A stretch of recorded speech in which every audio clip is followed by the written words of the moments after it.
Fancy seeing you here. I'm Nathan. This is you, and this is YouTube. Be sure to subscribe, hit that bell so you can stay up to date. Brr, I got to chill. We release new content. Oh, I love these in-ears. I am talking today on the secrets to a successful funeral. There are a lot of secrets to making a funeral successful. I think it's most important that you realize that nothing's perfect. We put so much pressure on ourselves in the funeral profession because funeral professionals are natural feelers. They long to feel this need. There's this insatiable need to be needed. And that is a great quality, but it's also our worst quality at the same time because we want to be perfect. We're perfectionists and we're not perfect. No one is. We're human beings.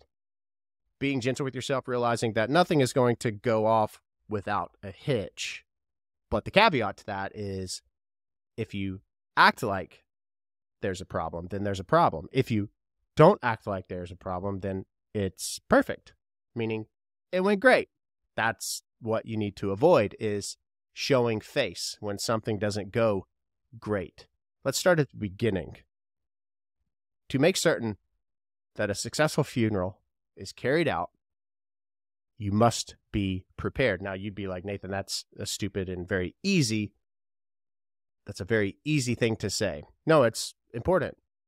There are many times when loved ones are buried at cemeteries that I had never been to before, and I had a team member who was notorious for going to a cemetery the day before if they didn't know how to get there because the procession itself would go to the cemetery. Now, you have an escort to take you only so far, so you can't rely on somebody else. You have to know where you're going. You have to know which drive to go in. You have to know which way to go in. You have to make sure that you account for the number of vehicles in the procession itself. So the day before, 2 days before, going to the cemetery is critical. You need to make sure all of your checklists are completed. Yes, checklists for checklists. You order the vault, you order the dig, you order the tent and chairs. Did you call the pastor? Did you confirm again with the pastor? Did you get with the music? Did you get the music minister? Did you get all the songs? Those are all the things that you need to do to make sure that a successful funeral is carried out. Going over the arrangement sheet. When you're sitting with the family on the at-need, on the other side of the table, they're sitting and you're guiding them. And I would have hoped that the 2 hours, however many hours you've spent with them, you have gotten to know the loved one and this family that you're attending to, caring for. You must know their names. It's paramount. You have to know who the children are. Are the children putting on the pall? The grandkids? All the grandkids, all the children? No one? Are the funeral professionals doing it? Who's going on the funeral? How many people are going on the funeral? How many cars are going to be in the funeral procession? Are they clean? There are a lot of things that must be carried out. Is the jewelry on? Does the jewelry return? Checklists. That's the best way to put it. That is how you make certain that a successful funeral is carried out. Confidence. Confidently lead. You'd be amazed at how many of you are probably like, of course, that makes sense. But really, leading confidently, knowing who the go-to is, who the legal next of kin is, calling them confidently by name. You'd be surprised at how many people don't know the names. I've been guilty of it when you're attending to so many families, making sure that they feel as if they're the only family is most important. There's a lot of pressure on funeral days, making sure that the church truck is in the hearse because you're going to go to the church. That's the device that houses the casket. It unfolds like an accordion. Make sure the wheels are not locked. You'd be amazed. Those wheels are very easily locked. Trying to push a casket, whenever the wheel is kicked sideways and the rubber is just on the marble floor of the Catholic Church, it's happened. And then you leave these scuff marks. Acting like nothing is happening is critical. When you get to the front of the church, where's the pulpit? Sitting the immediate family in front of the pulpit is critical. This is specifically speaking a Catholic church when you process in, and even not a Catholic church. You want to make sure that the immediate family are on the side of where the pastor, minister, priest is going to be and speaking directly to them.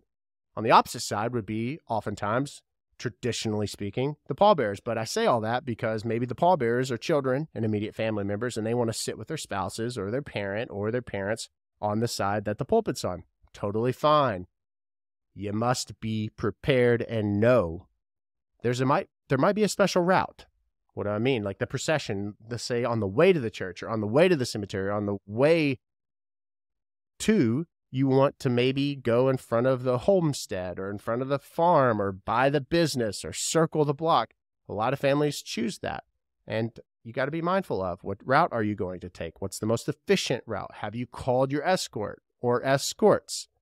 These are very important. If it's raining, do you have the umbrellas? How many umbrellas do you have? Immediate family, are they going to be taken care of? Do you have the funeral flags? Did you get them all off the vehicle? A lot of times the cemetery care team would do that. There's so many intricate, tiny little details. The order of service, the music. Did you make sure all the music is the correct music? Did you get with the pallbearers and get all their flowers pinned up? Did you flip the order of service over to see that there's a song on the back of that piece of paper? The best way to see to it a successful funeral takes place is being prepared. Being prepared, asking the appropriate questions, documenting, detailing everything that is to happen, coordinating with everyone that's a third party or that's an extension of your care, getting with your associates, getting with your funeral assistants, and making sure that everything goes off without a hitch. Assigning vehicles, meaning who's going to drive the hearse. There was a funeral home that I had heard that they load the loved one in their casket into the hearse, and then they all stand like, who's going, who's going, who's going? You need to know that stuff. Attention, attention, attention. That is my advice, all wrapped up real nice. There are so many tools available to make sure that everything that could be overlooked is not overlooked. And we are doing a 12-month mastermind. Click the link in the description if you wish to be considered. We're taking a few handfuls for a 12-month deep dive. We're going to be talking about how to be more progressive, how we went from 6 figures to 8 figures in sales, CRM, social media, tech, processes, policies, things we did great, things we did terrible. All of it's going to be laid out over a 12-month, and we're giving away 3 seats. So apply now, click the link in the description, and you might be one of them. Unless you're thin-skinned, then don't do it. Then don't do it. Be gentle with yourself. No funeral is perfect because no human is perfect, and humans are the ones conducting funerals. But the heart, check yourself before you wreck yourself. I think being intentional is critical. And if you mess up, don't show that you messed up. Best advice I could give. Be sure to subscribe right here for exclusive content. Click that bell so you know when we release new videos. I'm sure this was abuse. I hope it was abuse. Let me know in the comments. Was this abuse? See you soon.